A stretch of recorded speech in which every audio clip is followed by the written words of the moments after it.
Ya, Assalamualaikum warahmatullahi wabarakatuh.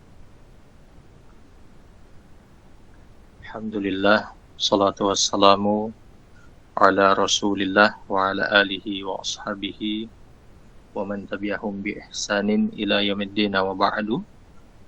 Allahumma faqihna fid din wa alimna ta'wil. Allahumma rabbana zidna ilma warzuqna fahma. Rabbi syrah li sadri wa yassir li amri wahlul 'uqdatam min lisani yafqahu qawli. Kita bersyukur kepada Allah Subhanahu wa taala karena hanya dengan izin dan kuasa-Nya lah, alhamdulillah kita kembali bisa bertemu di pertemuan rutin ini. Dan ini sudah masuk di surat yang baru, itu surat An-Nisa, berkaitan tentang perempuan. Salawat serta salam semoga senantiasa tercurah kepada Nabi kita Muhammad sallallahu alaihi wasallam. Beliau merupakan suri tauladan yang terbaik bagi kita sekalian. Jadi sebagaimana yang telah saya sebutkan tadi, jadi kita akan membahas surat An-Nisa berkaitan tentang perempuan. Kenapa ada pembahasan khusus perempuan? Surat An-Nisa, karena memang perempuan itu dari masa dulu, dari masa orang-orang musyrikin sampai hari ini ya, itu seringkali tertindas. Jadi seringkali tertindas, seringkali dianggap terbelakang seperti itu.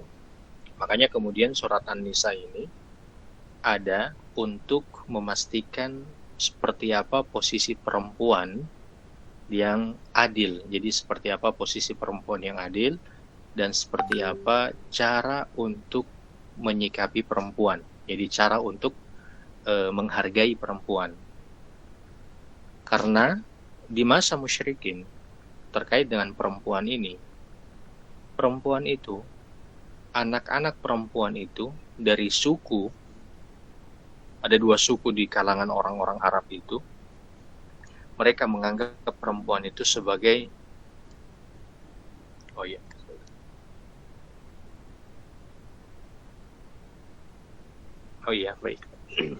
Jadi ada dua suku di Arab itu yang menganggap anak perempuan itu sebagai aib.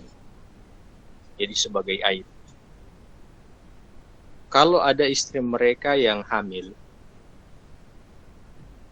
maka mereka itu akan mengundang orang yang akan membantu mereka untuk, biasa hamil kan, hamil sudah mau menjelang kelahiran ini, sudah mau menjelang melahirkan. Maka mereka itu akan mengundang kayak bidan seperti itu, tapi bidan di masa itu. Mereka tidak akan mengumumkan kelahiran dari istri mereka ini sampai mereka mengetahui anak mereka ini laki-laki ataupun anak perempuan. Jadi ya sampai mereka tahu anak mereka ini laki-laki atau perempuan. Kalau mereka tahu yang lahir itu adalah anak laki-laki, maka setelah itu mereka akan mengabarkan kepada orang-orang yang ada di luar rumah mereka. Jadi mereka mengabarkan dengan rasa bangga. Berbeda kalau misalnya yang lahir itu adalah anak perempuan. Jadi kalau anak perempuan yang lahir dari dua suku di Arab itu mereka akan menganggap sebagai aib. Jadi ada rasa malu yang sangat kuat. Namanya aib, kalau aib itu kan seringkali untuk ditutupi dan berusaha untuk supaya orang lain tidak tahu. Maka ketika yang lahir adalah anak perempuan, bapaknya itu akan segera mengambil anak perempuan ini. Jadi bayi perempuan ini. Lalu dia akan diam, maksudnya berjalan keluar rumahnya secara diam-diam, lalu menjauh dari perkampungan itu, dan dia menggali lubang dan menguburkan hidup-hidup anak perempuannya itu. Jadi anak perempuannya sendiri ini dikuburkan secara hidup-hidup. Apakah ada belas kasihan? Apakah ada belas kasihan, ada rasa sedih ketika bapaknya ini mengubur anak perempuannya? Ini tidak ada sama sekali.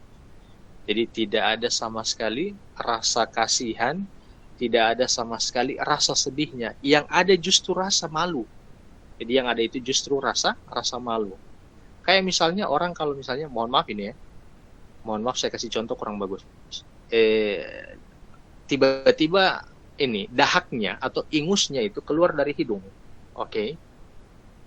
Jadi kan kalau misalnya kita nih keluar ingus dari hidung, terus di kumpulan banyak orang, maka kita akan coba untuk menutupi ingus itu. Mohon maaf ya, saya kasih contoh agak jorok. Terus akan kita sembunyikan dari teman-teman kita itu.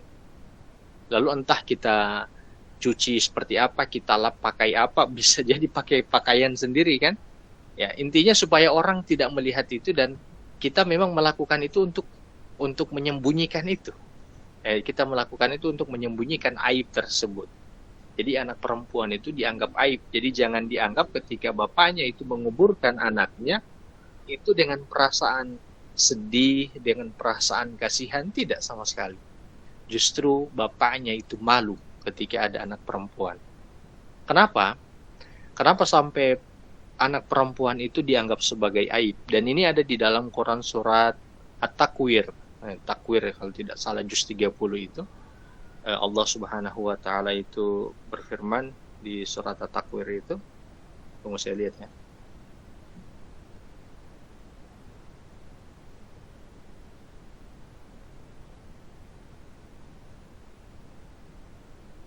Nah ini, wa idzal mau'udatu su'ilat, dan apabila bayi-bayi perempuan yang dikubur hidup-hidup itu ditanya. Jadi akan ditanya kepada mereka, kenapa kalian itu dikubur hidup-hidup? Dan juga akan ditanya kepada orang tua mereka, kenapa sampai kalian mengubur mereka itu secara hidup-hidup? Ini ada di dalam Quran surat At-Takwir ini. Perbuatannya orang-orang di masa itu seperti itu.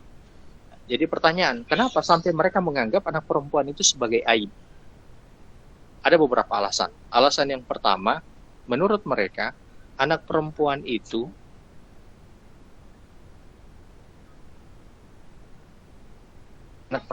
lemah, tidak kuat.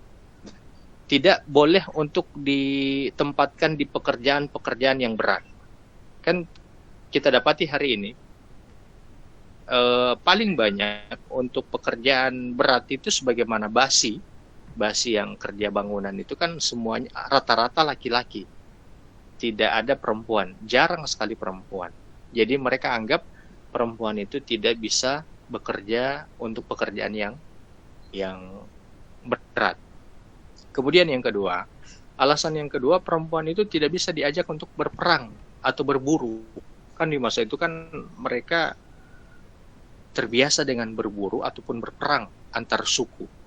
Bahkan sebelum ada Islam itu, memang sudah ada perang antar suku. Suku Muhajirin dan suku Ansar itu yang ada di Madinah itu kan sudah lama sekali mereka berperang.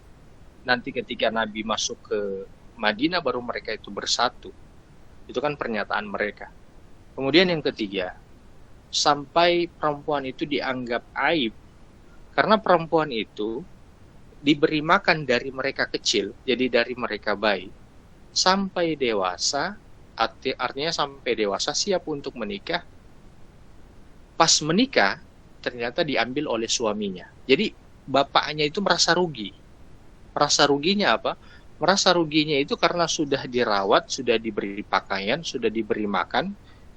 Lalu setelah itu tidak ada balasan untuk bapaknya, hanya diambil oleh suaminya. Ini alasan yang ketiga. Kemudian alasan yang keempat, perempuan itu tidak membawa marga. Kalau di kita marga, ya kan? Tidak membawa marga atau tidak membawa bin, iya kan? Marga kalau Gorontalo itu kan pakai marga. Marga Gorontalo itu kan yang dibawa adalah marga bapaknya. Marga ibunya kan tidak dibawa oleh anak tersebut. Ini alasan keempat. Jadi ini alasan mereka menganggap perempuan itu aib. Jadi anak perempuan itu aib. Kemudian yang berikut, berkaitan dengan masalah perempuan lagi. Perempuan itu di masa dulu itu diperjualbelikan.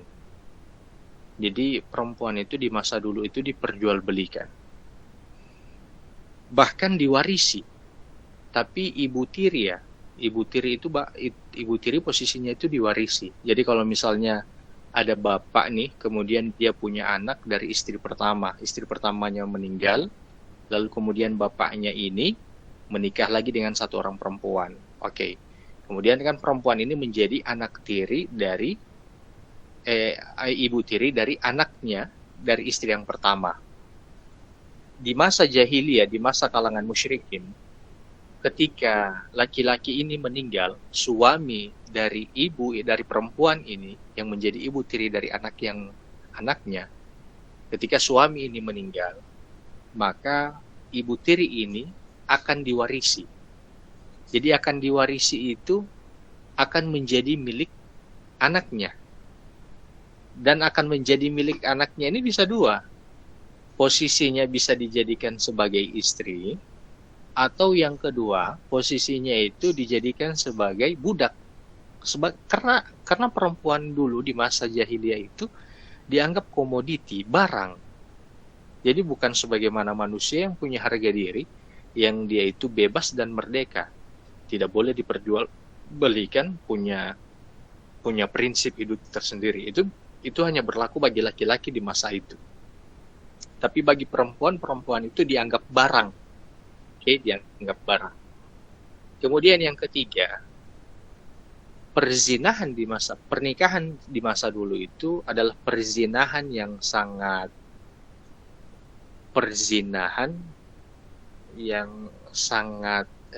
sangat buruk sekali. Memang zina itu buruk, tapi di masa itu kalau mau menikah, perempuan itu dia tidur dulu dengan beberapa laki-laki. Jadi dia itu berhubungan badan dengan beberapa laki-laki sampai 10, sampai 20. Lalu setelah perempuan ini dia tidur katakanlah dengan 10 laki-laki dan dia hamil, maka perempuan ini akan memilih dari 10 orang ini siapa yang akan menjadi bapak dari anaknya ini. Jadi dipilih. Dan yang dipilih itu tidak boleh menolak. Yang dipilih itu tidak boleh menolak dan dia harus mau untuk menjadi anak dari bayi yang dikandung oleh perempuan tersebut. Oke. Jadi ini berkaitan dengan perempuan terus ya. Kemudian perempuan ini, apalagi yang berkaitan dengan perempuan?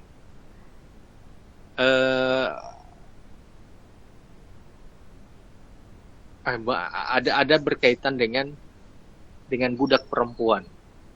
Ya, dengan budak perempuan. Ini sebenarnya ada juga pembahasannya di ayat yang ketiga itu atau ayat yang kedua. Jadi budak perempuan dulu itu karena posisinya sebagai budak. Saya Islam bukan agama perbudakan. Ini kita belum masuk ayat pertama ya. Tapi baru masuk di pengenalan surat ini, kenapa sampai disebut surat An-Nisa. Jadi budak itu memang sudah ada sebelum masa Nabi Muhammad. Mana dalilnya? Dalilnya itu ketika saudara-saudaranya Nabi Yusuf itu membuang Nabi Yusuf di sumur. Oke, kemudian Nabi Yusuf diangkat dari sumur itu oleh gerombolan kelompok yang sedang melakukan safar. Kelompok yang sedang melakukan safar ini mendapati Nabi Yusuf di dalam sumur itu, lalu kemudian mereka ambil dan mereka jual di pasar. Jadi Islam itu bukan agama perbudakan, justru Islam itu yang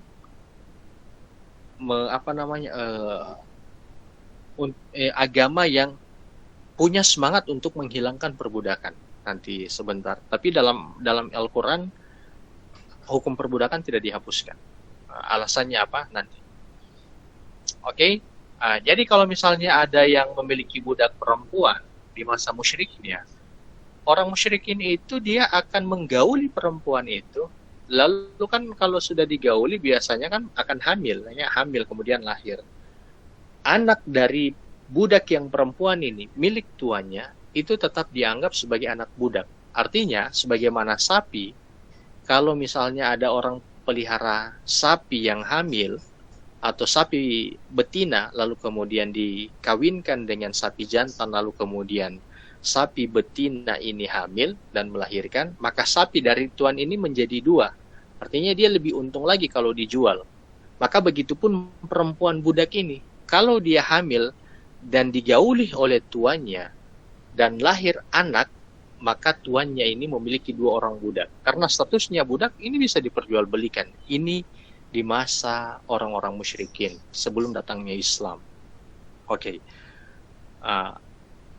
Ada banyak berkaitan dengan persoalan perempuan ini.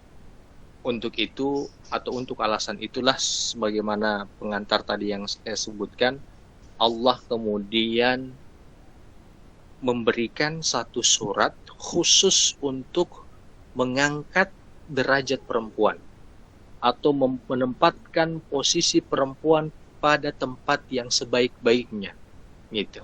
Ini Quran surat An-Nisa ini. Makanya perempuan ini, siapa saja perempuan harusnya paham dengan surat An-Nisa. Terkadang kita seringkali mengatakan Al-Quran itu baik, Al-Quran itu adil, Al-Quran itu sempurna. Tapi kalau ditanya baiknya di mana, sempurnanya seperti apa, letak bagusnya di bagian mana, itu tidak bisa kita jelaskan. Seringkali kan kita katakan, Al-Quran ini sempurna, dia ini bagus, lalu kemudian baik sekali Quran ini, punya respon yang sangat kuat untuk pembacanya. Tapi kalau ditanya bagusnya di mana, baiknya di mana, sempurnanya di mana, tidak bisa dijelaskan. Ini saja pembahasan tentang surat An-Nisa di awal, kan baru ditahu, ternyata Allah ketika menempatkan satu surat di dalam Al-Quran khusus membahas tentang perempuan ini, atau sampai Allah menamakan An-Nisa, ternyata untuk mengangkat derajat perempuan yang di masa dulu itu direndahkan, yang di masa dulu itu dilecehkan, yang di masa dulu itu dizalimi. Dan kita lihat hari ini juga banyak sekali hari ini perempuan yang dizalimi, dilecehkan, bahkan ada yang menjadi LC, ada yang menjadi pelacur dan seterusnya, ada yang dipacari, tidak dinikah-nikahi, ada yang dijadikan selingkuhan, diberi janji palsu oleh suami orang dan seterusnya. Itulah ya, karena perempuan telah meninggalkan surat An-Nisa ini, gitu ya. Oke. Kemudian surat An-Nisa ini dia akan banyak membahas hubungan horizontal. Jadi hubungan horizontal itu karena memang kaitan dengan perempuan, posisi perempuan seperti apa, atau muamalah di dalam lingkungan sosial itu seperti apa. Walaupun tidak banyak walaupun ini disebut surat An-Nisa dan pembahasannya tentang perempuan, tapi juga ada pembahasan tentang anak yatim. Nah, nanti kenapa sampai ada pembahasan tentang anak yatim? Ini akan ada kaitan dengan perempuan. Itu pengantarnya ya. Nah, kita masuk di dalam ayat yang pertama. Ya, silakan dibagikan.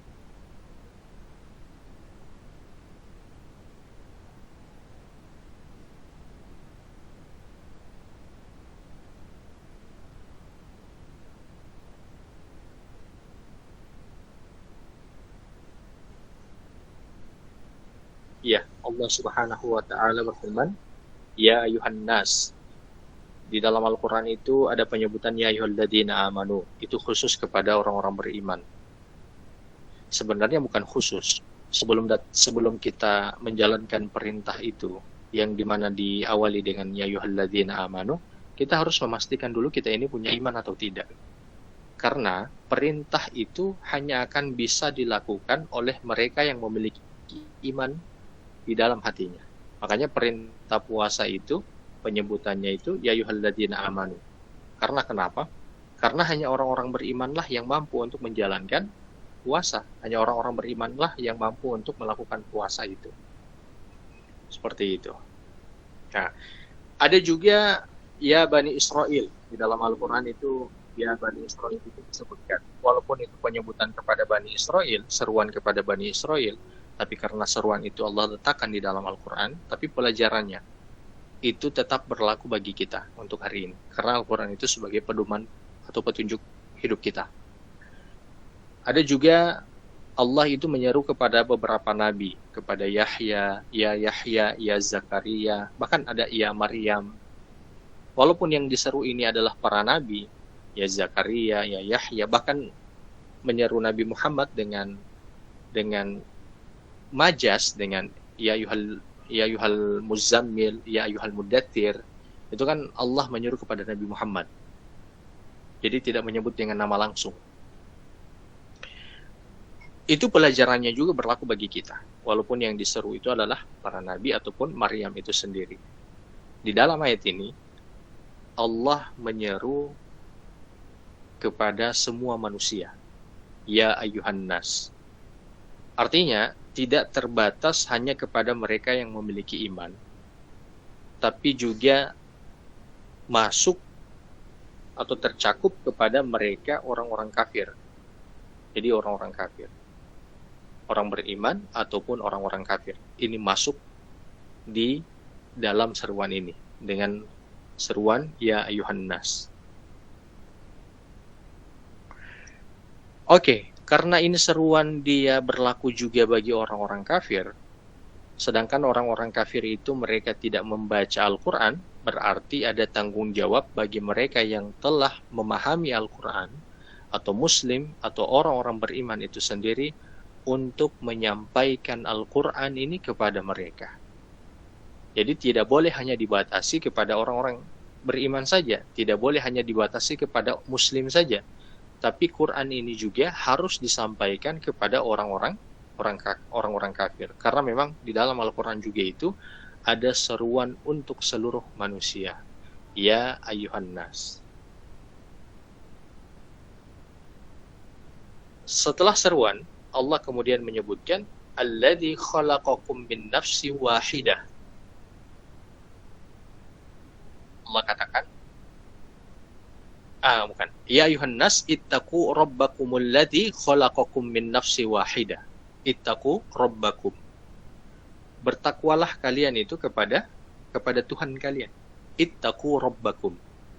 Jadi makna takwa ini sudah saya jabarkan beberapa kali. Jadi takwa itu ada rasa takut di dalamnya. Jadi di dalam takwa itu ada rasa takut, rasa cinta, rasa harap, tawakal, sabar, ridho, dan lain-lain. Itu perasaan yang ada di dalam takwa itu.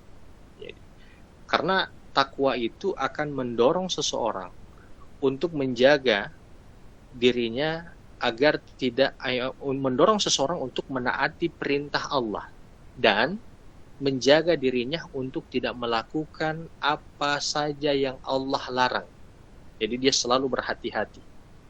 Dia selalu berhati-hati dan setiap dia melakukan sesuatu, dia bertanya apakah ini perintah yang Allah larang, perintah yang Allah perintahkan. Lalu juga kalau misalnya ada kemaksiatan, apakah sesuatu ini merupakan perbuatan dosa? Jadi dia akan bertanya itu dulu. Ini ciri-ciri orang bertakwa. Ciri-ciri orang bertakwa. Makanya biasanya dalam hal muamalah, orang bertakwa itu bisa dilihat dari dia cari tahu dulu apa hukum begini ya, baru dia lakukan itu. Jadi apa begini ya, baru dia lakukan itu. Itu dalam muamalah. Nah, dia bertanya hukumnya dulu, dia cari tahu hukumnya dulu, baru setelah itu dia lakukan. Kalau memang itu boleh atau kalau memang itu halal. Beda dengan orang yang dia melakukan dulu, setelah itu dia cari dalilnya untuk dia benarkan perbuatannya. Bisa jadi perbuatan yang dia lakukan ini adalah perbuatan haram. Paling ringanlah syubhat. Belum jelas halal, belum jelas haram. Tapi dia akan mencoba untuk mencari dalil, membenarkan perbuatannya. Ini bukan orang yang bertakwa. Jadi ini bukan orang yang bertakwa. Orang yang bertakwa itu sebagaimana yang saya sebutkan tadi. Dan takwa di sini, karena berkaitan dengan hubungan horizontal, takwa ini kan ada dua. Takwa ini ada dua. Bagaimana hubungannya dengan Allah itu kuat dan bagaimana hubungan dengan orang lain juga itu kuat. Jadi dia itu orangnya humble, rendah hati, dan mampu untuk bergaul.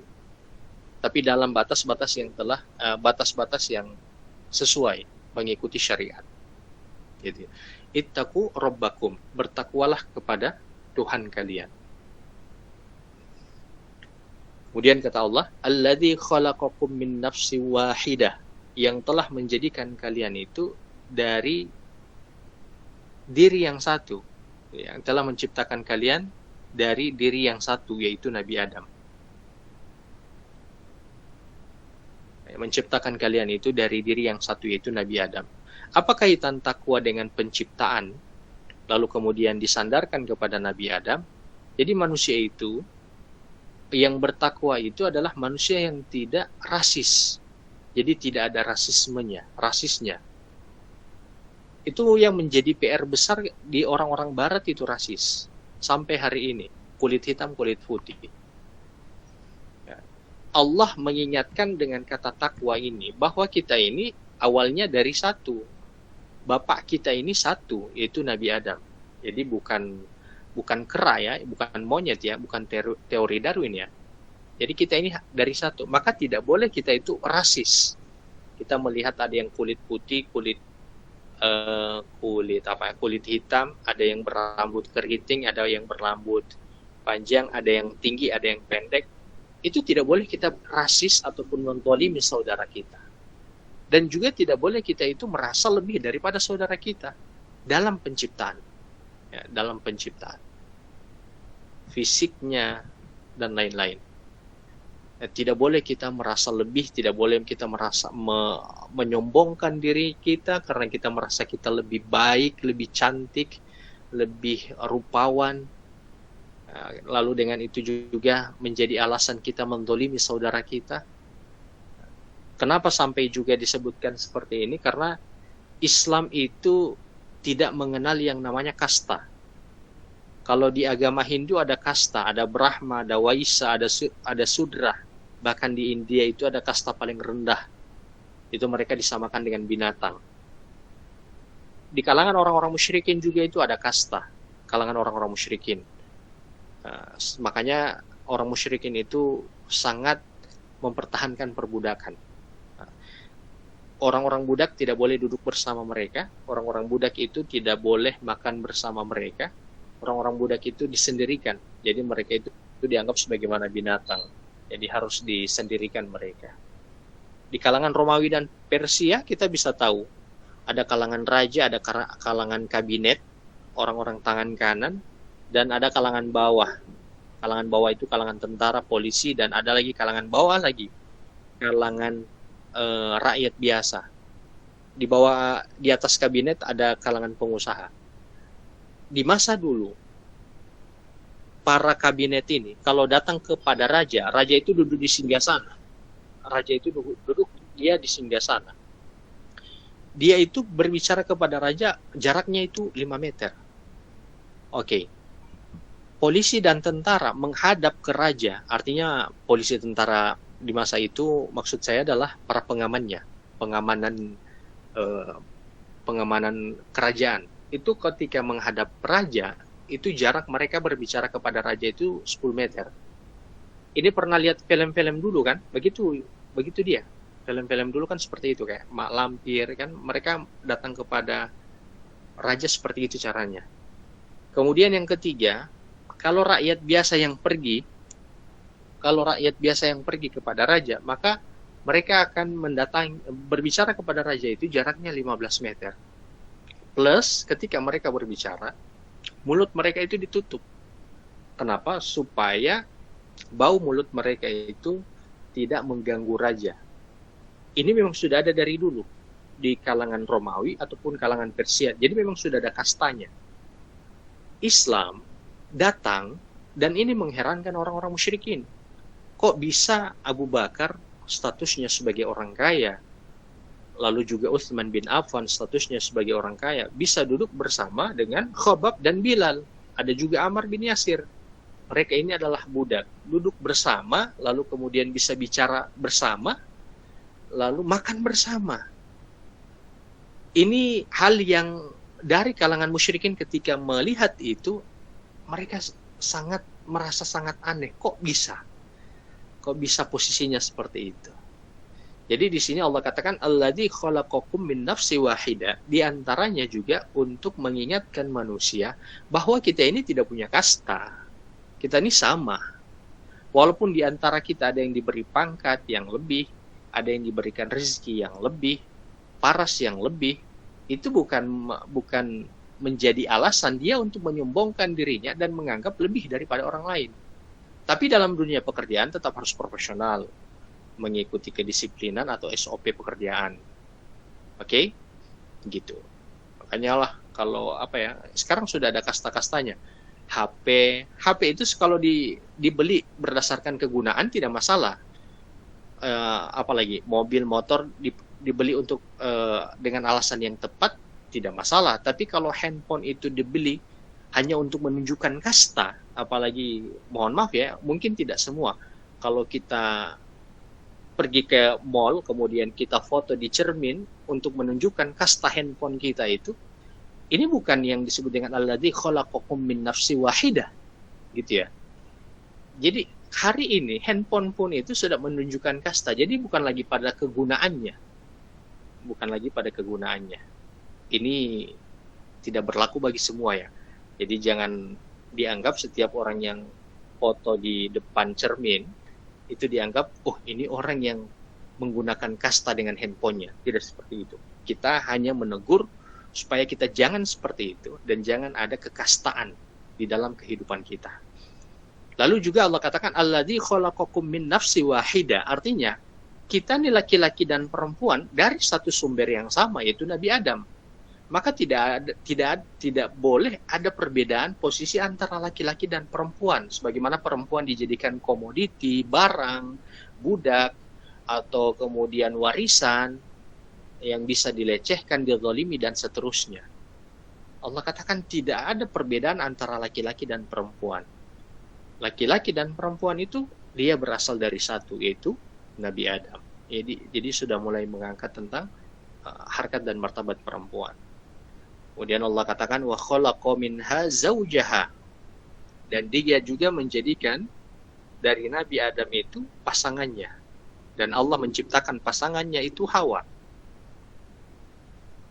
Wa khalaqa minha zaujaha, dan Allah juga menjadikan dari jenis Nabi Adam itu pasangannya. Ini seringkali disalahartikan. Memang ada hadis Nabi seperti ini. Innal mar'ata khuliqat min dhila'in. Sesungguhnya wanita itu dijadikan dari tulang rusuk. Sebenarnya min di sini bukan makna dari, tapi seperti tulang rusuk. Jadi Hawa itu tidak diciptakan dari tulang rusuk. Sumber yang menyebutkan bahwa Hawa diciptakan dari tulang rusuk itu sumbernya hanya dari kitab Taurat dan Injil. Dan itu tidak kuat dalam pembahasan para ulama. Jadi makna bahwa Hawa itu diciptakan dari tulang rusuk itu bukan dari seperti tulang rusuk. Kalau mengikuti wa khalaqa minha zaujaha, Hawa itu diciptakan dari jenisnya Adam. Artinya Hawa juga itu diciptakan dari tanah dan dia juga sebagai bentuk manusia. Oke? Dia juga sebagai bentuk manusia. Kenapa sampai Allah menyebutkan ini? Untuk menyamakan penciptaan kedua-dua ini, laki-laki maupun perempuan. Karena posisi tadi perempuan itu seringkali direndahkan. Maka di sini kemudian Allah menyamakan keduanya dalam penciptaan. Bahwa Hawa pun diciptakan dari tanah sebagaimana Adam diciptakan dari tanah itu. Cuman memang perempuan sebagaimana di hadis Nabi itu punya sifat yang berbeda. Seperti tulang rusuk. Adalah kalau biasa kalau di pernikahan itu, ini kan nanti ada pernikahan kan di beberapa tempat, dengar pasti ada ya ceramah tentang tulang rusuk ini. Saya tidak perlu menjelaskan itu. Cuman begini, wa khalaqa minha zaujaha juga menyebutkan bahwa Hawa ini kan merupakan pasangan yang Allah jadikan untuk Adam dari jenis yang sama. Artinya jenisnya juga tetap manusia. Maka kalau hari ini ada orang yang menikah dengan boneka, hari ini ada orang yang menikah dengan pohon, bahkan ada yang menikah dengan AI kan, Ada yang menikah dengan apa lagi? Dengan motornya, kesayangannya. Ada yang menikah dengan bantal, dengan gulingnya. Karena saking dia suka gulingnya itu, dia cinta sama bantalnya itu, dia menikahi bantal tersebut. Nah, ini yang harus dipahami dari ayat ini. Jadi ayat ini menyebutkan bahwa pasangannya Adam itu dari jenis yang sama, yaitu manusia. Jadi tidak boleh kita ini menikahi binatang. Alhamdulillah, ada yang di Jepang itu menikahi anjingnya. Ada yang menikah dengan sapi di India. Jadi tidak boleh kita menikahi pohon. Waliyadzubillah, tidak boleh kita menikahi AI kalau zaman sekarang teknologi. Alat transportasi, boneka, itu tidak boleh dinikahi. Karena memang sebagaimana tadi Allah katakan, jenisnya atau pasangannya Adam itu yang Allah ciptakan. Dan ini juga berlaku bagi kita dari jenis yang sama, yaitu manusia. Jadi jenisnya awalnya diciptakan sama, dan juga ketika sudah dijadikan sebagai manusia juga sama. Kemudian Allah katakan, وَبَثَّ مِنْهُمَا رِجَالًا كَثِيرًا وَنِسَاءً. Dari keduanya, dari Adam ataupun dari Hawa, ya, Allah memperkembangbiakan laki-laki dan perempuan yang banyak. Jadi dari Adam itu dan dari Hawa itu, Allah kemudian memperkembangbiakan manusia. Jadi bukan dari kera ya, jadi bukan dari monyet. Apalagi dari reinkarnasi. Pemahaman orang-orang musyrikin begitu, ada reinkarnasi, Konghucu begitu, Buddha begitu, Hindu begitu. Mereka memiliki kepercayaan reinkarnasi. Setiap kita manusia ini punya jiwa tersendiri. Saya jiwanya sendiri. Kalau saya mati ya saya tidak akan pergi ke jiwa-jiwa, ke jasad-jasad orang lain. Terlalu banyak menonton film mungkin, apalagi film horor atau film-film zaman dulu, menukar jiwa. Jadi jasadnya jasadnya tuh ada, kemudian ditukar jiwanya. Oke, gitu ya. Jadi dari Adam dan Hawa kemudian lahir keturunan yang banyak sampai hari ini, dari kalangan laki-laki yang banyak maupun kalangan perempuan juga banyak. Kemudian Allah katakan, wattaqullaha alladzi tasaaluna bihi wal arham. Wattaqullaha alladzi tasaaluna bihi. Kemudian Allah katakan, bertakwalah kepada Allah yang dengan namanya kamu saling meminta. Allah menyebutkan dalam ayat ini, bertakwalah kepada Allah, karena Allah itu menjadi tempat kita meminta segala sesuatu. Apa maknanya? Jadi kita Allah perintahkan untuk senantiasa takwa kepada Dia. Karena dengan itu akan menjadikan doa-doa kita itu lebih mudah untuk dikabulkan oleh Allah. Ini tafsiran pertama, tadabbur pertama di penggalan ini. Kemudian yang kedua, ada juga yang menyebutkan ini merupakan perkataan orang-orang Arab. Perkataan orang-orang Arab itu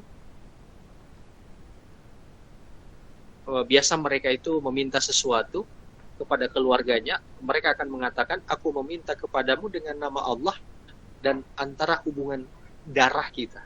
Ini perkataannya orang-orang Arab di masa itu.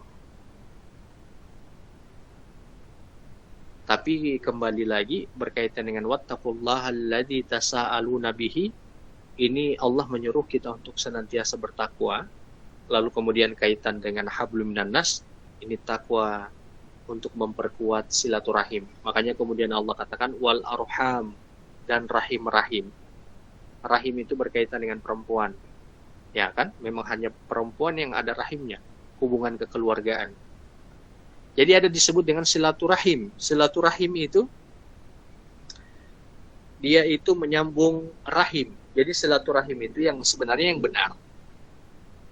Sebenarnya yang benar, yang paling dekat itu adalah yang satu rahim. Jadi kita nih Allah perintahkan untuk menyambung silaturahim dengan saudara kita secara langsung. Perkataan wal arham di sini. Kemudian kita serahim dengan siapa lagi? Kita serahim dengan tante kita. Artinya ibu kita. Ya, kemudian kerabat kita. Kemudian siapa lagi? keponakan kita sampai seterusnya. Jadi kita Allah perintahkan untuk untuk mempererat silaturahim itu. Dari silaturahim yang paling erat sampai silaturahim yang paling luas. Yang paling luas adalah kita satu rahim asalnya, itu dari rahimnya Hawa. Nah, kita dari rahimnya Hawa. Makanya kemudian tidak boleh ada permusuhan di antara kita, dan tidak boleh ada rasisme di antara kita, dan tidak boleh ada kezaliman di antara kita. Nah, jadi kezaliman, merasa lebih, dan seterusnya. Kemudian Allah katakan, innallaha kana 'alaikum raqibah. Sesungguhnya Allah senantiasa memperhatikan kalian atau mengawasi kalian. Raqibah itu bermakna di belakang leher. Jadi Allah itu senantiasa mengawasi kita, tidak terlepas pengawasan Allah terhadap kita. Contoh begini, kalau ada anak kecil kemudian dipanggil di mall atau di pasar, anaknya ini dijaga sama ibunya. Ibunya ini pokoknya pegang kepalanya. Jadi pegang kepalanya. Tapi belum dipegang kuat. Cuman kalau anaknya ini coba lihat permainan, maka anaknya ini, kepala anaknya ini akan ibunya geser. Menghadap sana, menghadap depan. Jalan lagi terus. Gitu. Kemudian melihat lagi permainan, misalnya dilihat sebelah kanan, maka ibunya ini akan tarik lagi, jadi DP kepala, tarik lagi, hadap terus jalan. Itu yang disebut dengan raqibah, jadi di belakang leher. Maknanya adalah apapun yang kita lakukan dari kezaliman berkaitan dengan perempuan dari pembahasan awal tadi, itu semuanya Allah tahu. Makanya kemudian Allah menyuruh kita untuk bertakwa sampai kalimat takwa itu 2 kali. Jadi kalimat takwa yang pertama kita asalnya dari satu, dengan alasan itu kita harus saling menghargai. Kemudian takwa yang kedua berkaitan dengan rahim, kita harus memperkuat hubungan silaturahim kita. Biasanya ada yang hubungan keluarganya itu renggang. Dengan orang lain dia bagus, tapi dengan keluarganya dia renggang. Ini tidak baik. Kalau alasannya kuat tidak masalah, mungkin karena memang dia mempertahankan akidahnya, dia mempertahankan agamanya, tapi tetap dia harus bagaimana caranya dia melakukan pendekatan dengan keluarganya untuk bersilaturahim. Baik, kita masuk yang ayat yang kedua. Cukup panjang ya. Yang saya tadi pelajari ini juga, kayaknya cukup panjang ini sampai ayat ketiga. Kemudian ayat yang kedua,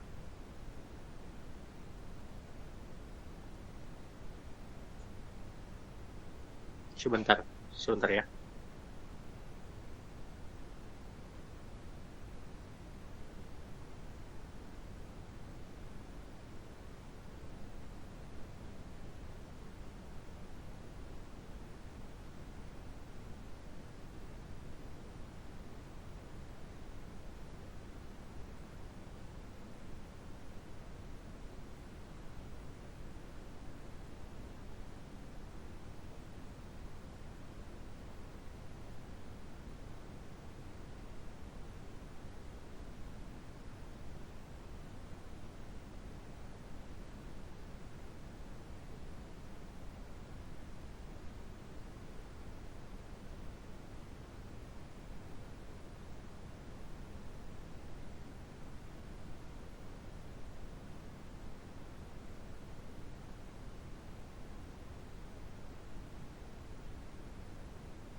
Oke, baik. Kita lanjut ya. Mohon maaf agak lama ya. Kemudian Allah katakan wa atul yatama amwalahum, dan berikanlah kepada anak-anak yatim yang telah balik itu harta mereka. Amwalahum. Jadi dan berikanlah kepada anak yatim yang sudah dewasa harta mereka. Kenapa berkaitan dengan anak yatim? Jadi gini, anak yatim itu banyak di masa Nabi karena memang posisinya seringkali perang di masa itu, dan ketika perang kan yang perang itu kan kebanyakan laki-laki. Kemudian ketika perang ada laki-laki yang mati, maka mereka itu meninggalkan istri dan anak-anaknya. Itu istri dan anak-anaknya. Jadi posisinya akan menjadi anak yatim. Lalu kemudian di ayat ini Allah katakan berikanlah kepada anak yatim itu harta mereka kalau mereka sudah dewasa. Jadi anak yatim itu bukan kayak sebagaimana anak yatim yang posisinya kayak sekarang, yang tidak punya harta, kemudian tidak punya keluarga, kemudian mohon maaf ya, minta-minta dan seterusnya. Sebenarnya untuk kaidah minta-minta itu ada aturannya, tapi itu nanti. Kita kembali lagi ke pembahasan anak yatim yang di sini. Jadi ketika bapaknya ini meninggal posisinya sebagai anak yatim, maka kan harus dicari siapa pengurusnya. Biasanya pengurus dari anak yatim ini itu 3 yang menentukan. Pertama bapaknya, yang kedua itu adalah anak yatim itu sendiri. Ketika dia sudah paham, artinya dia sudah bisa memilih, om ini yang mau urus sama saya. Nah, gitu. Kemudian yang ketiga, kalau bapaknya tidak sempat memilihkan atau anaknya juga belum mengerti, maka yang memilihkan, yang mengurusi anak yatim ini adalah pengadilan. Jadi hakim itu akan memutuskan siapa yang nantinya akan mengurus anak yatim ini. Jadi mengurus anak yatim ini bukan hanya sekedar memberi makan. Mengurus anak yatim itu adalah mengurusi hartanya. Ketika bapaknya meninggal, kan bapaknya ada hartanya. Nah, hartanya ini kan bukan dipakai untuk 7 hari, 40 hari, doa arwah, bukan.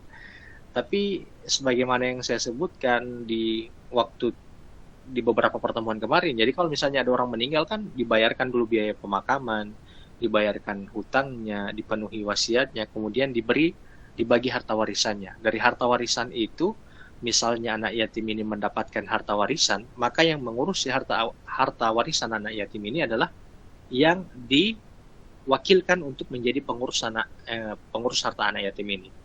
Tapi ketika dia mengurus harta anak yatim ini banyak dibahas di dalam Quran surat An-Nisa. Dia tidak boleh mengurus harta anak yatim ini dengan modal. Jadi harta anak yatim itu harus dia kembangkan. Dia bikin usaha. Dan dia bisa ambil gaji di situ sesuai dengan kebiasaan di masyarakat. Misalnya anak yatim ini punya sawah misalnya, punya sawah seluas 1 hektar misalnya. Lalu dia yang akan bekerja, jadi dia akan bekerja. Maka ketika dapat hasil dari sawah itu statusnya tetap miliknya anak yatim, tapi hasil bagian untuk sawah itu menjadi hasilnya anak yatim itu. Adapun hasil pekerja itu bisa diambil oleh yang mengurusinya. Oke. Bagaimana anak yatim itu diurus dengan hartanya? Dari hasil sawah itu. Jadi dari hasil sawah. Jadi tidak boleh dijual sawah tersebut. Jadi tidak boleh. Yang mengurusi anak yatim harus memikirkan bagaimana harta itu berkembang. Harta itu harus berkembang untuk apa? Untuk membiayai anak yatim ini dari kecil sampai kemudian dia itu dewasa. Kalau sudah dia dewasa, baru kemudian diberikan harta itu kepada anak yatim itu. Nah, sekarang posisi anak yatim. Bagaimana posisi anak yatim? Anak yatim itu batasannya itu sebenarnya ada 3.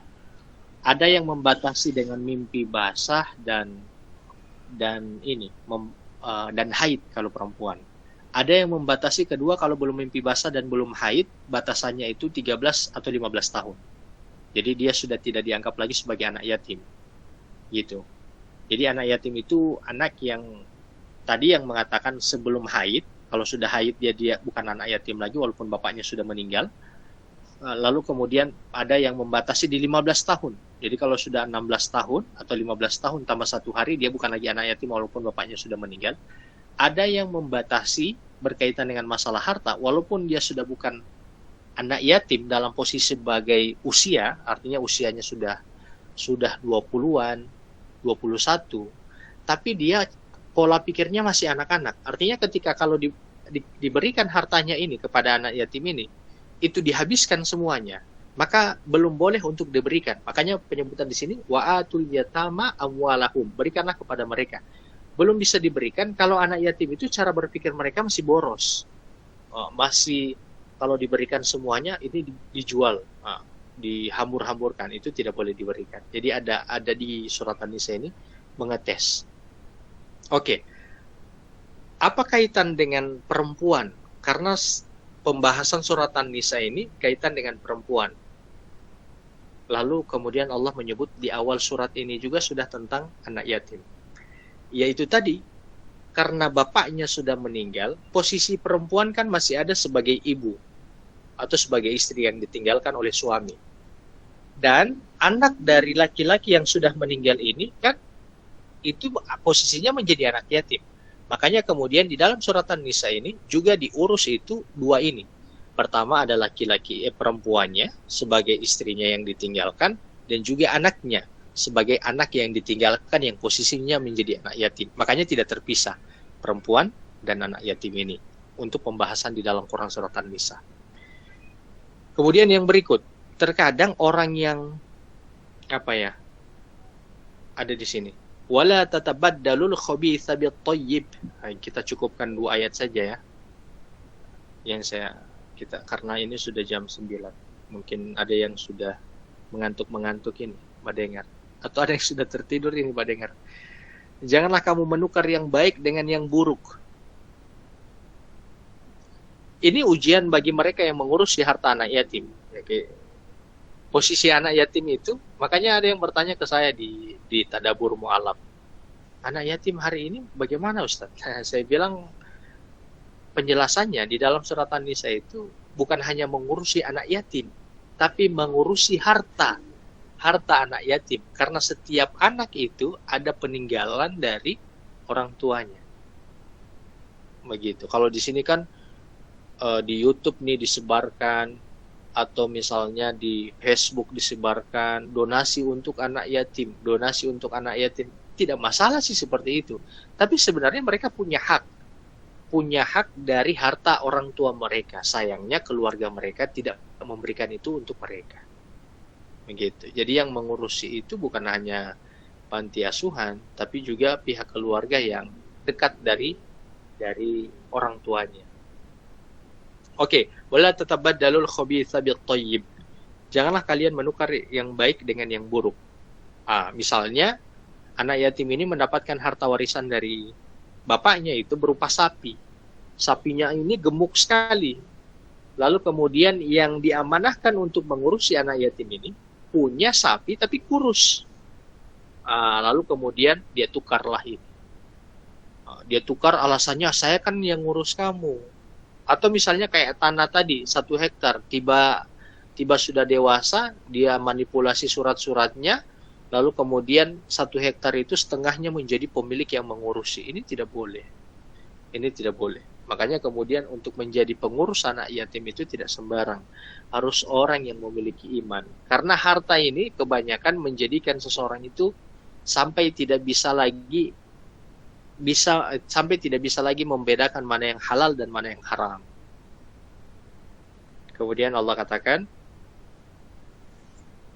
wala ta'kulu amwalakum ila amwalikum, dan janganlah kalian itu makan harta mereka dengan harta kalian. Artinya jangan kalian campur adukan hartanya dengan harta kalian. Misalnya dia punya sawah nih, lalu kemudian dia punya uang 100 juta misalnya dari warisannya. Kemudian uang 100 juta itu dicampur adukan dengan yang mengurusi ini. Kemudian tidak dihitung sahamnya berapa, tidak dihitung berapa persen milik anak yatim itu dari harta yang dicampurkan. Langsung saja uang itu dipakai oleh pemiliknya untuk mengembangkan usaha pribadinya. yang mengurus anak yatim ini, langsung hanya untuk kepentingan pribadinya saja. Akhirnya biasanya yang seperti ini anak yatim itu jadi terusir, kemudian jadi dizolimi, ditinggalkan begitu saja, hanya diambil hartanya dan seterusnya. Terakhir, innahu kana huban kabira. Insyaallah ayat yang ketiga kita sambung saja di pekan depan insyaallah. Sesungguhnya kata Allah, yang demikian itu adalah dosa yang sangat besar. Jadi berkaitan dengan mengurusi harta anak yatim, saya rasa sekarang banyak yang tidak tahu, bahkan tidak amanah. Memakan harta anak yatim itu disediakan tempat di neraka. Coba lihat itu, ada posisinya begini, ada istri nih, misalnya ada perempuan nih, kemudian suaminya meninggal. Harusnya kan harta dari suaminya ini dibagi waris, dibagi waris kepada istrinya dan kepada anak-anaknya. Kalau dia tidak punya anak laki-laki, sampai kepada saudara-saudaranya. Kalau dia punya anak laki-laki, itu penutupnya ada anak laki-laki. Kalau dia punya orang tua, bapak yang meninggal ini masih punya orang tua, maka orang tuanya pun dapat. Penutupnya bisa juga bapaknya, ibunya itu juga dapat, tapi tidak menjadi penutup. Biasanya kalau ada perempuan yang sudah meninggal suaminya, datang nih laki-laki yang ingin menikahi janda ini, janda kaya, dan laki-laki ini mulai menguasai semuanya, usahanya, kemudian harta-harta dari suami yang pertama, dan semua dikembangkan. Lalu dikembangkan, berjalan terus berkembang. Dengan alasan berkembangnya dia katakan ini berkembang karena saya. Tidak boleh. Makanya itu ada yang sekarang tidak dibagi waris. Makanya dari pernikahan yang tadi, yang pernikahan kedua, muncul anak lagi kan. Jadi ada saudara tiri. Biasanya anak yang dari suami yang pertama itu terlantar. Padahal mereka memiliki hak yang lebih tinggi dari harta yang berkembang sama suami yang kedua ini. Cuman karena memang suami yang kedua ini tidak paham pembagian harta waris yang harus diberikan kepada anak perempuan ini, kalaupun ingin dia mau kembangkan, dia harus paham bahwa ini bukan hartanya. Dia hanya bisa mengambil sebagai upah saja, yang sebagaimana contoh tadi 1 hektar itu. Wah, kalau kasus-kasus di masyarakat saya lihat begitu. Kalau ada suami yang menikahi janda,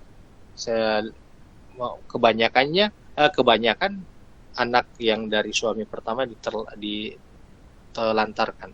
Padahal mereka itu memiliki hak yang tinggi dari harta bapaknya. Oke, sampai di situ dulu. Jadi memakan harta anak yatim itu dosa yang besar. Ya, banyak orang yang tidak paham ini. Pakai dulu kalau ada pertanyaan. Oh, sampai jam 9:30 ya. Kita boleh tambah sedikit ya.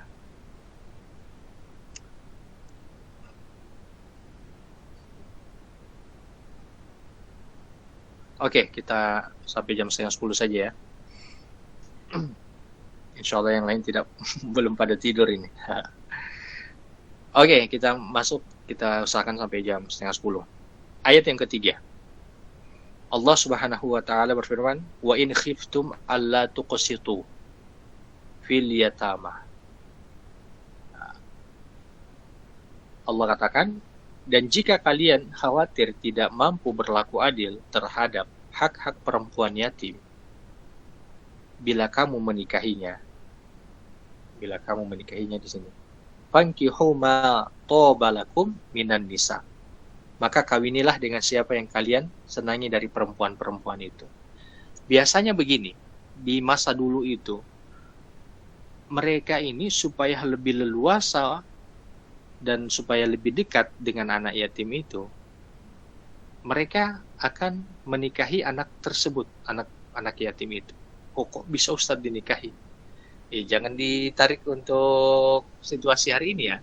Jadi mereka tunggu dulu masa dewasanya. Kan sebagaimana saya sebutkan tadi, yatim itu batal keyatimannya, artinya sudah tidak dianggap yatim lagi dengan haid bagi perempuan atau usia 15 atau sudah akalnya sudah mampu untuk menjaga hartanya. Kalau ingin dinikahi, boleh dinikahi. Pernikahan itu sebenarnya, pernikahan Nabi dengan Aisyah itu kan usia Aisyah 6 tahun. Tapi ini jangan dibawa di konteks hari ini ya. Itu memang sudah ada kebiasaan di masa dulu seperti itu. Bahkan ada beberapa raja di masa dulu dan juga ada beberapa orang yang menikahi yang usia-usia yang sama. Itu sudah kebiasaan di masa itu. Dan kemudian Rasul itu menggauli Aisyah itu pada usia 9. Jadi usia 9 itu jangan lihat usia 9 hari ini ya. Itu beda usia 9 hari ini dengan usia 9 di masa itu. Itu beda. Gitu. Jadi memang ada yang mengurusi anak yatim itu, mereka ingin menikahi anak yatim ini. Tapi kemudian kata Allah, kalau kalian tidak bisa berlaku adil terhadap perempuan-perempuan yatim yang kalian nikahi itu, yang ingin kalian nikahi, fankihu ma taba lakum minan nisa. Maka nikahilah siapa saja yang kalian suka dari perempuan-perempuan yang ada. Jadi kalau kalian itu khawatir, misalnya ada orang yang ingin laki-laki di masa itu supaya penjagaan mereka kepada anak yatim yang perempuan ini ya, itu lebih leluasa, lebih bisa untuk bersentuhan, maka mereka akan menikahinya. Tapi ada kekhawatiran kalau mereka itu menikahinya tidak bisa berlaku adil. Jadi ada tuntutan untuk berlaku adil, apalagi mereka punya istri juga. Maka kemudian Allah katakan, fankihu ma taba lakum minan nisa. Kawinilah perempuan yang lain yang menurut kalian bisa berlaku adil dengan perempuan tersebut. Seperti itu. Kemudian Allah katakan, masna wa thulatha wa ruba'. Dan kalian itu dibatasi dengan menikahi perempuan itu 2, 3, dan 4. Ini makna menikahi 2, 3, dan 4 ini adalah anjuran, dibenarkan, bukan anjuran ya, bukan perintah, dibenarkan. Artinya dibenarkan untuk kalian itu menikahi 2, 3, dan 4, bukan perintah. Kalau perintah berarti semua laki-laki istrinya harus 2, 3, dan 4. Ini bukan perintah, ini dibenarkan. Bagi laki-laki yang ingin 2, 3, dan 4 dibenarkan, tidak masalah. Dan juga berkaitan dengan masalah ini, pernikahan di masa dulu itu, pernikahan mereka bahkan lebih dari 4. Ada yang istrinya itu sampai 10. Ada istrinya sampai 10. Makanya ketika turun ayat ini, ada sahabat yang istrinya 10 itu mikirnya keras. Mikirnya keras itu harus menghilangkan 6 dari 10. Nah, jadi menyisakan 4 saja. Ini kan pilihan yang berat bagi mereka, apalagi kalau mereka ini sudah memang lama menikahnya. 10 nih, dikeluarkan 6. Harus memilih 4, agak berat. Kalau laki-laki sekarang itu berat untuk naik ke atas. Kalau di zaman itu berat untuk turun ke bawah, ke 4 ini. Ini pembahasan tentang masalah poligami.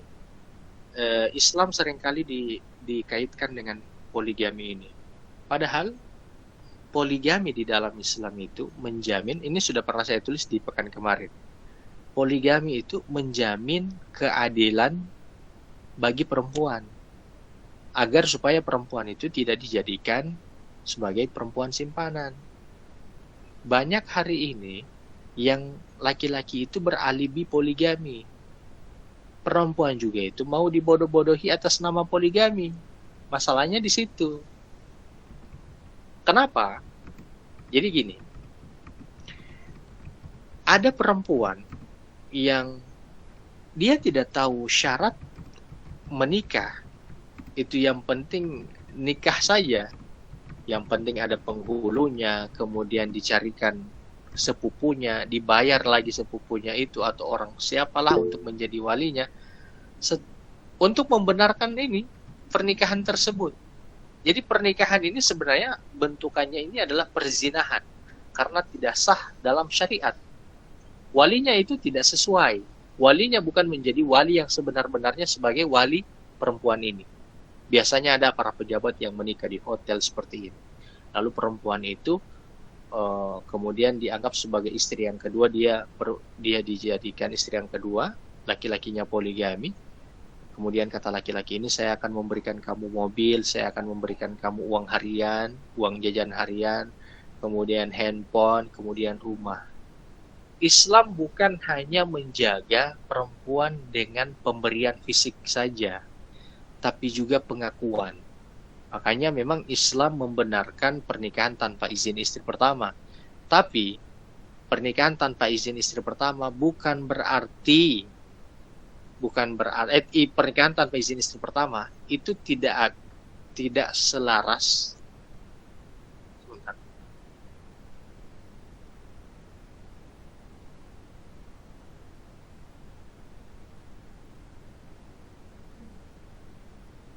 Oke, lanjut ya. Mohon maaf jaringan saya tadi mati ya. Ya, mohon maaf tadi jaringan saya mati. Jadi, pernikahan tanpa izin istri pertama itu bukan berarti kemudian itu menjadi alasan untuk laki-laki tidak berlaku adil. Jadi, tuntut atau menyembunyikan pernikahannya. Mohon maaf ya. Jadi, menyembunyikan pernikahan. Bagaimana bisa berlaku adil sedangkan pernikahannya disembunyikan? Jadi, tidak bertanya bukan berarti selaras dengan menyembunyikan pernikahan. Pernikahan kedua, tiga, dan empat itu harus dibuka. Kenapa harus dibuka? Karena memang adil itu harus memang mengakui perempuan itu bukan hanya dengan pemberian nafkah, tapi juga diakui sebagai seorang istri. Mau 1, 2, 3, dan 4. Jadi poligami itu sebenarnya untuk menjaga perempuan supaya tidak dijadikan perempuan simpanan. Kalau memang laki-laki itu ingin menikahi perempuan tersebut, maka harus diakui secara agama, lalu kemudian makna agama ini harus dijadikan adil, diakui bukan hanya dengan diberikan uang, dijadikan simpanan. Oke, kemudian Allah katakan fa in khiftum alla ta'dilu fawahidah. Kemudian jika kalian bimbang atau takut bagi laki-laki tidak bisa berlaku adil, maka nikahilah saja satu. Jadi ada laki-laki yang memang khawatir tidak mampu untuk berlaku adil. Ada laki-laki yang bisa berlaku adil 2, ada yang bisa berlaku adil 3 dan 4. Ini tidak dihukumi secara umum laki-laki yang tidak ada yang bisa adil di muka bumi ini kecuali Rasul. Tidak.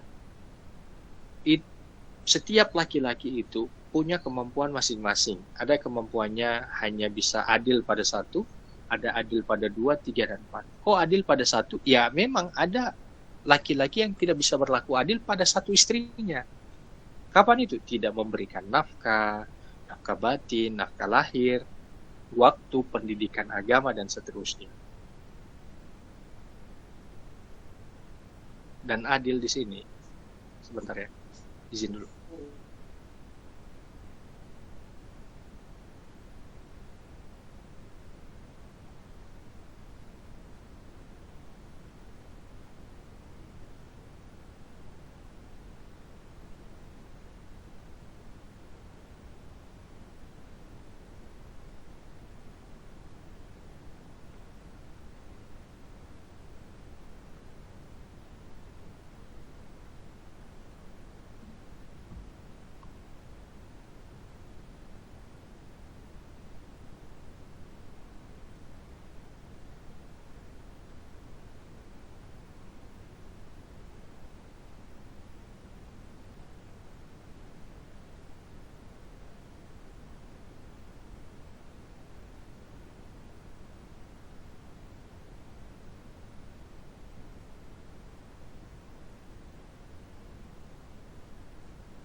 Oke, kemudian terkait dengan masalah adil, ini sedikit lagi ya.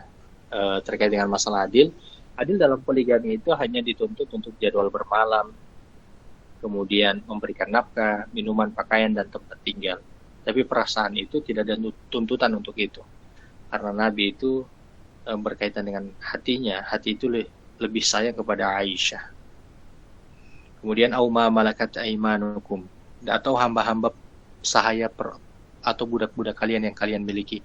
Jadi kalau tidak mampu berlaku adil dengan banyaknya istri, bisa satu atau kalian gauli perempuan atau budak kalian.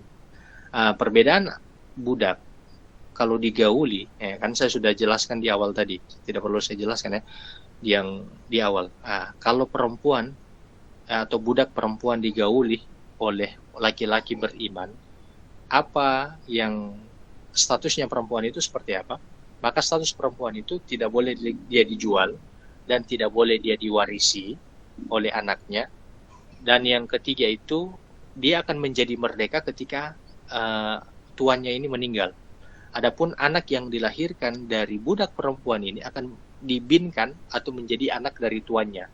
Kalau misalnya tuannya meninggal, maka tadi perempuannya merdeka dan anak dari budak ini akan mendapatkan harta warisan. Ini perbedaan dengan tadi yang saya sebutkan ibarat sapi di awal tadi, kalau orang-orang musyrikin memperlakukan budak. Kemudian Allah katakan, dzalika adna alla ta'ulu, yang demikian itu lebih dekat untuk mencegah kalian supaya tidak melakukan kezaliman. Jadi makna kezaliman itu adalah makna ketidakadilan. Jadi jangan dianggap orang yang istrinya satu itu atau pasangannya satu itu maknanya bisa adil. Tidak. Satu saja itu bisa tidak adil. Kalau dia tidak memberikan waktunya, tidak memberikan nafkah, pendidikan agama, dan perhatiannya, dan lain-lain.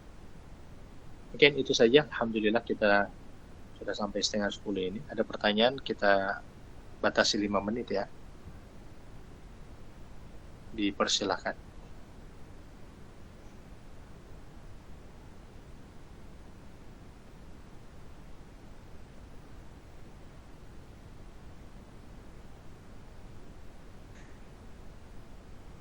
Mengenai warisan, kasusnya ada seorang istri meninggal dan memiliki banyak tabungan yang lumayan banyak. Dan almarhumah ini meninggalkan seorang suami dan 4 orang anak, 3 laki-laki dan 1 perempuan. Apakah tabungan almarhumah ini harus dibagi? Posisi 2, anak laki-laki sudah menikah.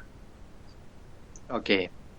4 orang anak, 3. Oke, suami ya. Bagaimana cara menghitungnya? Baik, saya hitung dulu. Perempuannya meninggalkan, kemudian yang dia tinggalkan suami. Ini perempuan ini masih punya bapak sama ibu. Dia masih punya bapak sama ibu perempuan ini. Silakan dijawab, Ibu Ira.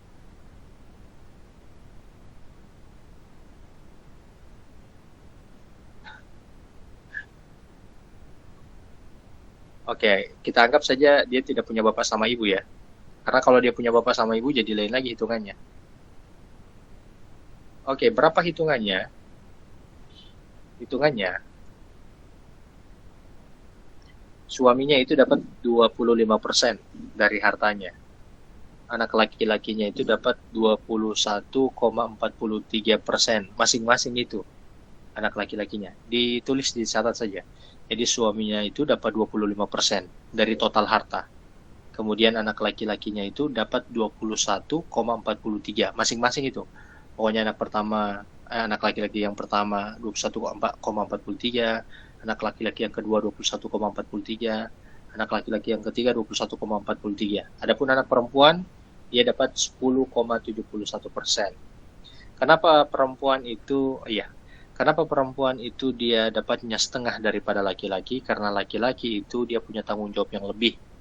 Dia bertanggung jawab untuk memberikan nafkah kepada istri dan anaknya, dan juga memperhatikan orang tuanya dan juga saudara perempuannya yang belum menikah. Makanya pembagian laki-laki lebih banyak daripada perempuan.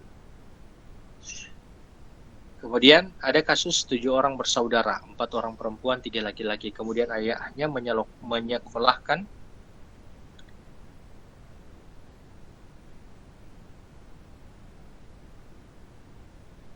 Iya, insya Allah, betul. Ada kasus 7 orang bersaudara, 4 perempuan, 3 laki-laki. Kemudian ayahnya menyekolahkan semua anak-anaknya kecuali 1 orang laki-laki. Kebetulan ayahnya ini punya tanaman pohon kelapa. Karena 1 orang laki-laki tidak dikasih sekolah, sehingga tanaman pohon kelapa ini diberikan ke anaknya yang tidak bersekolah tersebut. Setelah anak yang 1 ini meninggal, dan meninggalkan 2 anak dan istri, saudara-saudaranya ingin mengolah tanaman pohon kelapa tersebut. Nah, ini bagaimana, Ustaz? Tidak boleh, karena ayahnya itu, jadi ayahnya itu sudah memang memberikan, menghibahkan pohon kelapa itu kepada anak yang tidak sekolah ini. Jadi sudah diberikan itu. Tidak boleh lagi diambil oleh saudara-saudaranya.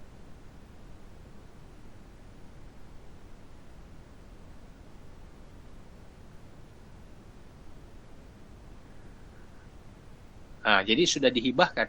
Jadi tidak boleh lagi diambil. Kalau dipinjamkan, boleh lagi diambil. Tapi ini kan sudah dihibahkan, jadi diberi. Jadi sekarang itu pohon kelapa, tanaman pohon kelapa itu milik siapa? Itu milik 2 anak dan istrinya. Saya cuma mau tanya, 2 anak ini laki-laki atau perempuan?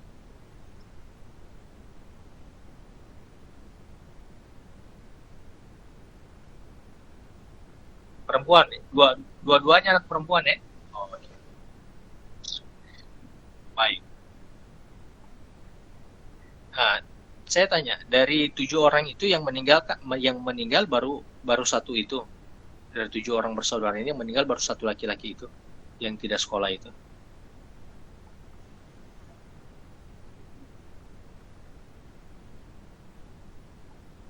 Kan ada 7 nih, 1 sudah meninggal.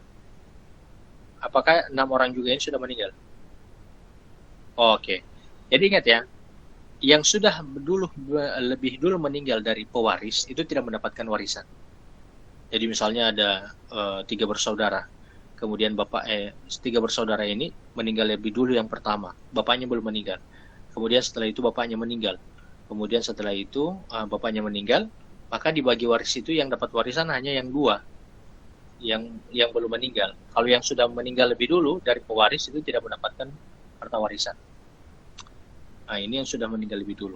Oke, baik. Kita hitung. Jadi cara hitungnya begini.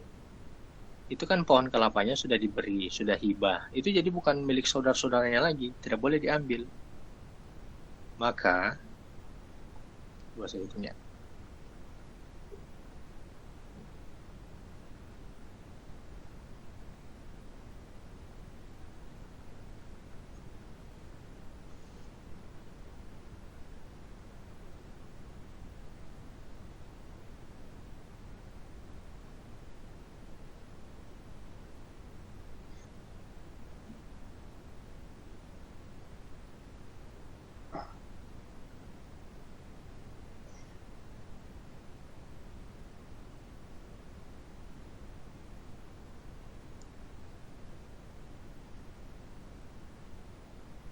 Oke.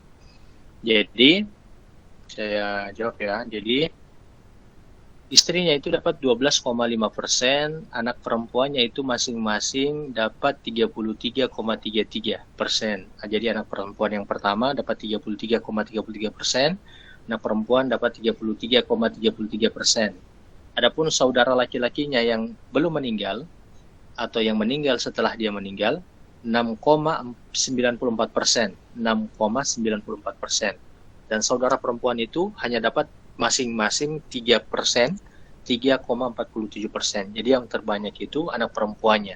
Jadi itu tanaman kelapa itu sudah milik ini anak-anaknya dengan istrinya. Tapi menghitungan persen tadi, cuma saudara-saudaranya ada dapat 46%, saudara laki-lakinya 6,94%, saudara perempuannya dapat 3,47%. Bagaimana dengan orang yang menikah tanpa ada wali, Ustadz? Dalam istilah wali sendiri, apakah sepernikahan? Tidak sah, itu zina. Kalau mereka berhubungan badan, itu zina. Oke. Iya, kalau ada pertanyaan akan disimpan, nanti insya Allah akan dijawab pekan depan. Oke, mungkin sudah tidak ada. Terima kasih, sampai bisa bertahan setengah 10 ini. Apa ada yang tertidur ini sambil mendengar? Wallahu alam ya. Tapi semoga ini bisa bermanfaat dan bisa memberikan kebaikan bagi kita dan mengistiqomahkan kita semua. Ya afwan, jazakumullahu khairan untuk antunna sekalian. Assalamualaikum. Kita tutup dengan doa kafaratul majelis. Subhanakallahumma bihamdik, asyhadu an la ilaha illa anta, astaghfiruka wa atubu ilaik. Assalamualaikum warahmatullahi wabarakatuh. Ya afwan.